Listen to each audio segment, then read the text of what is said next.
Interlock করাটা আমরা এখন শিখব।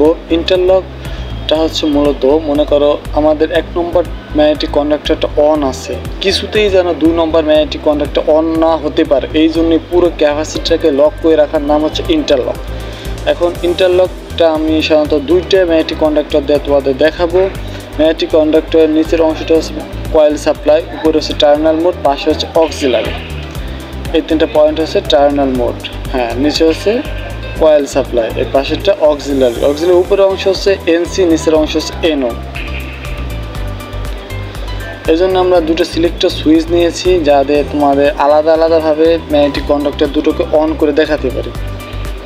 এবার আমরা ফেজ থেকে সরাসরি আমরা একটা সিলেক্টর সুইচের এনওতে কানেকশান দিয়েছি। এনওর অপর প্রান্ত থেকে আমরা লাইনটা বের করে আমরা 2 নং ম্যাগনেটিক কন্ডাক্টরের অক্সিলারির এনসিতে কানেকশান দিয়েছি।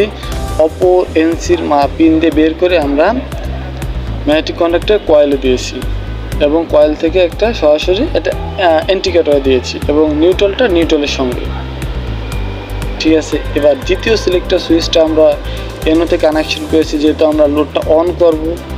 এনোতে কানেকশন করা অপর বিন্দু থেকে আমরা সরাসরি 1 নং ম্যাগনেটিক কন্ডাক্টর অক্সিলারি এনোতে দিয়েছি এবং এনোর অপর প্রান্ত থেকে বের করে 2 নং ম্যাগনেটিক কন্ডাক্টর কয়েলে দিয়েছি এবং কয়েল থেকে আমরা একটা ইন্ডিকেটরের লাইন দিয়েছি। এতটুকু আমাদের সংযোগ। এখন যদি আমরা 1 নম্বর সিলেক্টর সুইচটা অন করি তাহলে কি হবে?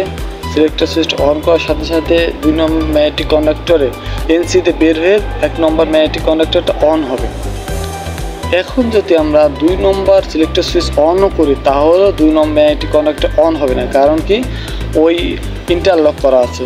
যেহেতু ম্যাগনেটিক কন্ডাক্টরের এনসি এনও হয়ে আছে, যার কারণে কিছুতেই অন হবে না। এই দেখো আমরা সিলেক্টর সুইচ অন করা সত্ত্বেও অন হচ্ছে না। এখন যদি আমরা 1 নম্বর সিলেক্টর সুইচটা অফ করে দিই তাহলেই শুধুমাত্র অফ হবে, আর 2 নম্বর ম্যাগনেটিক কন্ডাক্টরটা অন হবে। এখন দেখো সিলেক্টর সুইচটা আমরা অফ করে দিচ্ছি। অফ করার সাথে সাথে 2 নম্বর ম্যাগনেটিক কন্ডাক্টরটা অন হয়েছে। কেন হয়েছে? কারণ 1 নম্বরটা বন্ধ আছে বিধায় 2 নম্বরটা অন হয়েছে। যদি 1 নম্বরটা অন থাকতো তাহলে কিছুতেই 2 নম্বরটা অন হতো না।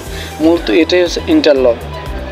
এটা এটিএস এবং বিভিন্ন ওয়ারিংয়ে অর্থাৎ মোটর যেখানে অনেক লোড সেইখানে এটা ব্যবহার করা হয়, যাতে তোমার পাওয়ার গ্রিডের লাইন এবং জেনারেটর লাইন একত্রিত না হতে পারে, এটিএসে ব্যবহার করা হয়।